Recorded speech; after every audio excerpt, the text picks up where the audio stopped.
ahí se está metiendo un poco, ¿no? Sí, lo metí porque lo me metí estoy tú. inclinando. Yeah.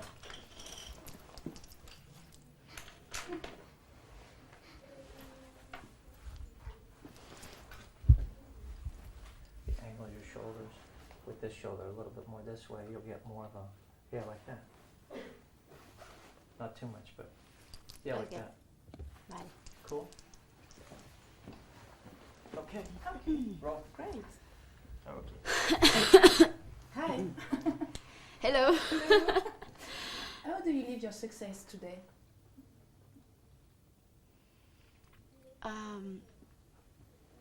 I assume. I'm sorry. Quiet, please. Yeah. No, I hear a lot of noise now. It's very distracting. with it. me. Sorry about that. Go ahead. It's okay. You can close that door. Okay. Do you want me to imply the question in my answer or not necessary? It's okay. No, So just- they're hearing you. Yeah. Yeah. How do you live your success today? I assume popularity and being a famous person as something somehow normal, you know, even though it's a very abnormal way of living. Maybe because I've been exposed to the public eye for so long, you know, since I was an early, you know, since I was a child, practically, you know, because I started my career when I was a 13-year-old girl, and I recorded my first album back then. So my relationship with fame it's not been sudden, you know. It's been something that I've gone through for quite a while, and I think that fame is just like an old friend who I know, whose vices and virtues I know very well. She doesn't fool me, she doesn't trick me, you know. But I think there's a huge difference between success and fame, and I definitely fight for being successful. I think who doesn't want to be successful now? Fame is not my ultimate goal, but success is. Okay. Did you do one English album and one other Spanish album? Why? Well, it wasn't planned that way. It just happened. You know, I one day found myself with more than 60 songs that I had written over the period of 2 years. And I put myself in the difficult task of selecting my favorite ones, which ended up being 20. Some of them were in Spanish, some of them were in English. And that's how this whole idea of coming up with a double project album, a double album sort of concept arose. You know, it is a new concept for the company, for Sony BMG. You know, they didn't expect that. They thought I was gone for 2 years preparing this new album, and they never expected I was going to come up with 2 albums instead of 1. So it was a huge surprise for them, and they kind of liked the concept. You know, I presented this idea to the company, and they thought it made sense. You know, it definitely made sense for me because there was no way I could present 20 songs in one album for my fans. That would have been the longest album on earth. So it's I think something that turned out to be very good, you know, because I was able to present to the world everything I've done in Spanish, which is my mother language, and now my English album that has songs that are completely new, you know, not translations, just completely fresh new songs for my audience as well. What are the difference between both of them, the English part and the English part? Well, I think the Spanish album is strictly romantic. It's more organic. Oral Fixation Volume 2 is somehow an album that's very heterogeneous, as the first one as well, but it also has some rock and electronic elements to it.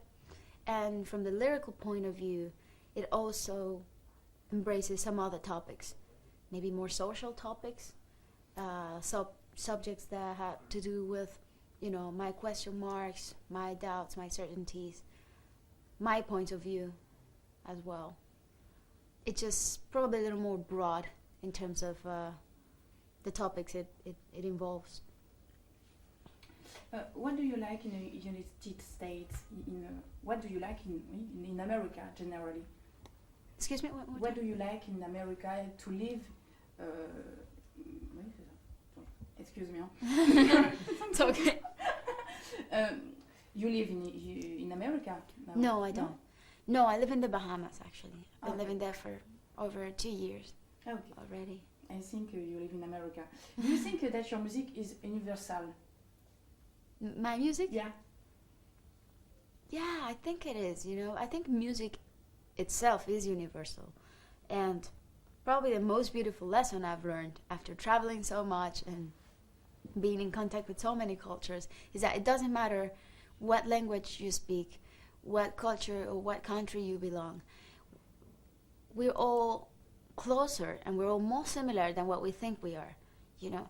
And I've proved that through the way people relate to one song. You know, it's when someone in Turkey and someone in Colombia and someone in the US and someone in France are relating to one song the same way, there's got to be some kind of metaphysical connection between us, you know, something that surpasses the obvious.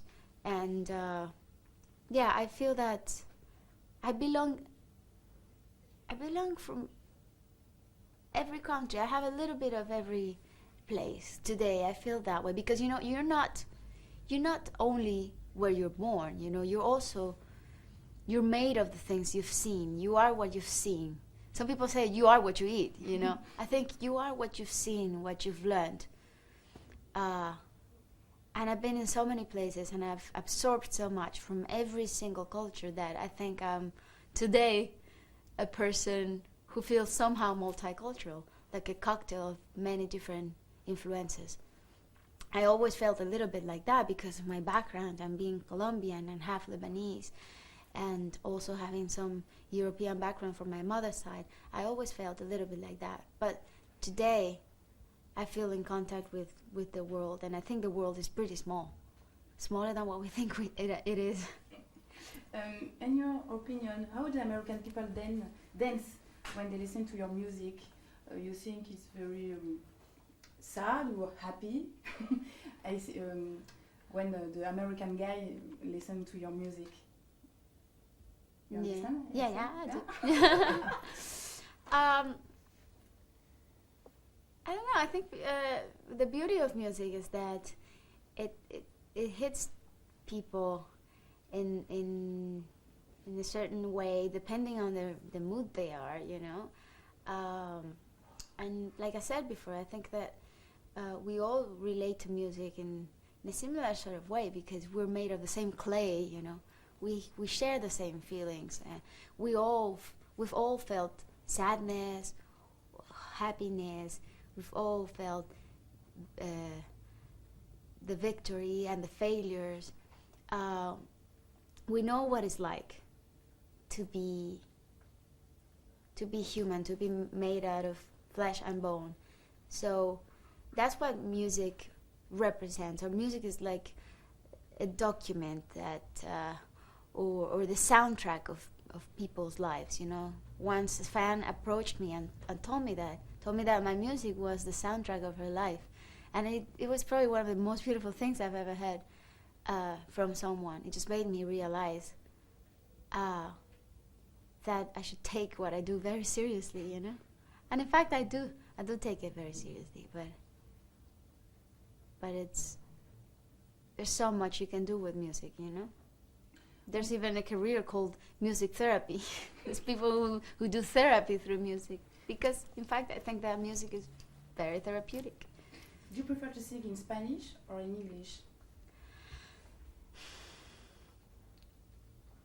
Well, of course, when I sing in Spanish, I don't have to worry about the way I sound in terms of accent. You know, it's my mother language. Of course, it's like being at home.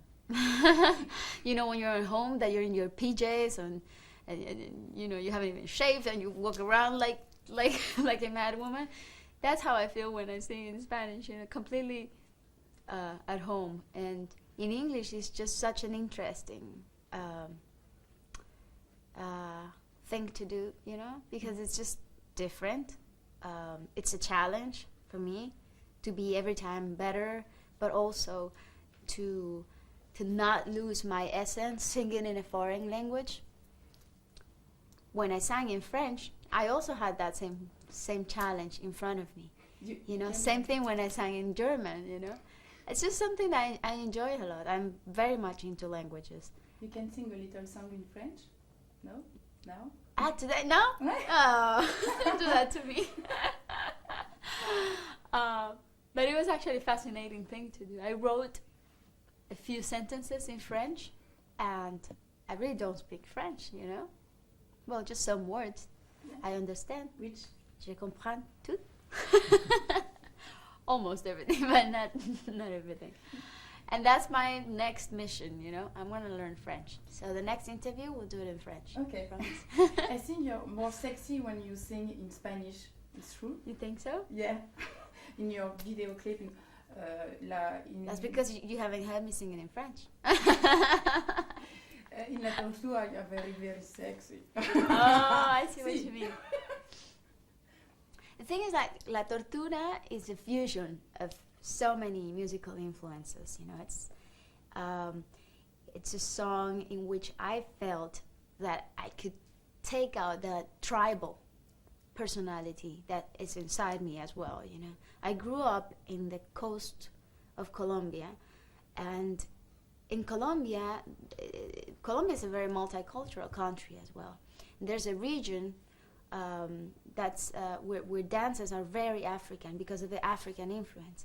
And some of the moves that I think I used in La Tortura come from that root. You know, some of these moves are to me very African. But that's the way I felt the music, you know, probably because that's what I grew up watching and absorbing.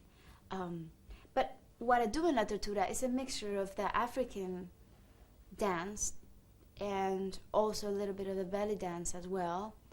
You know, the chest move, for example, is a very belly dance move. But the only thing I did is just, you know, rediscover these moves and bring them into pop culture. When you sing your next single, you're more sexy or a little more? With my next single, with Don't Bother? Yeah.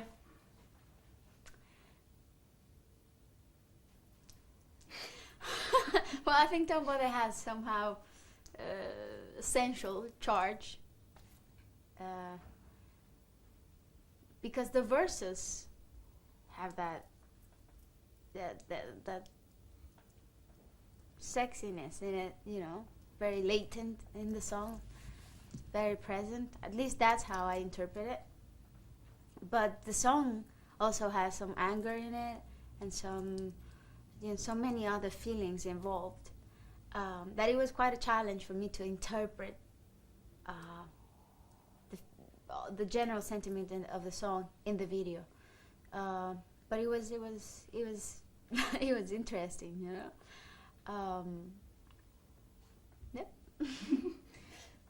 What do you think your success in America with your Spanish album? Can I repeat that last answer? Sorry, my English. I'm sorry. Can I repeat the last one though? The one before? What do you think? Because sometimes... No, me. To repeat me, not you. I mean me. You know what I mean? Okay. No, the other answer.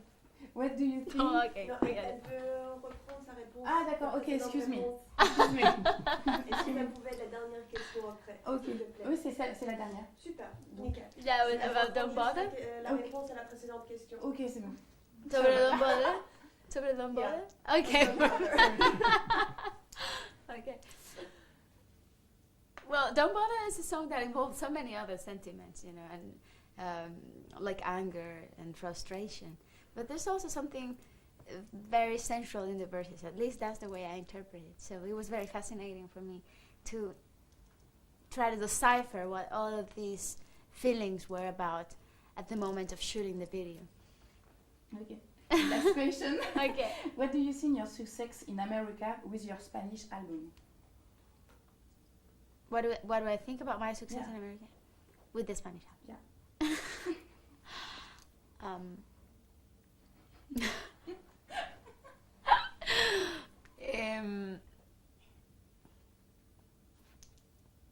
I think it's real good news not only for me as an artist, but also for the Hispanic community and for music itself, because music is a language on its own.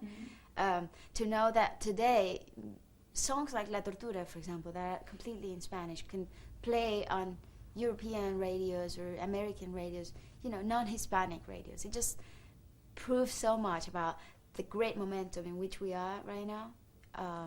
Music, the momentum of music. Probably this thing would have not happened 10 years ago, but it's happening today. So that says a lot. And I think things have gotten only better, You can say bye-bye. Bye-bye, you want me to say bye-bye? Yeah, in the front of camera. Au revoir. See you soon. Thank you. Besitos. Ciao. Arrivederci. So we've just got to change. Merci. Yeah, we've just got to change around because we've got. Do we change around? Change no, rooms? Stay where you are, but the next person's got 2 cameras because Oh. the journalist is going to be on camera. Oh, I So you see. want to go back into the other room? Okay. Thank you so much. To my English. No, don't worry. Sometimes I've been there quiero too. hablar español con tú. ¿Hablas bien el español? Sí, es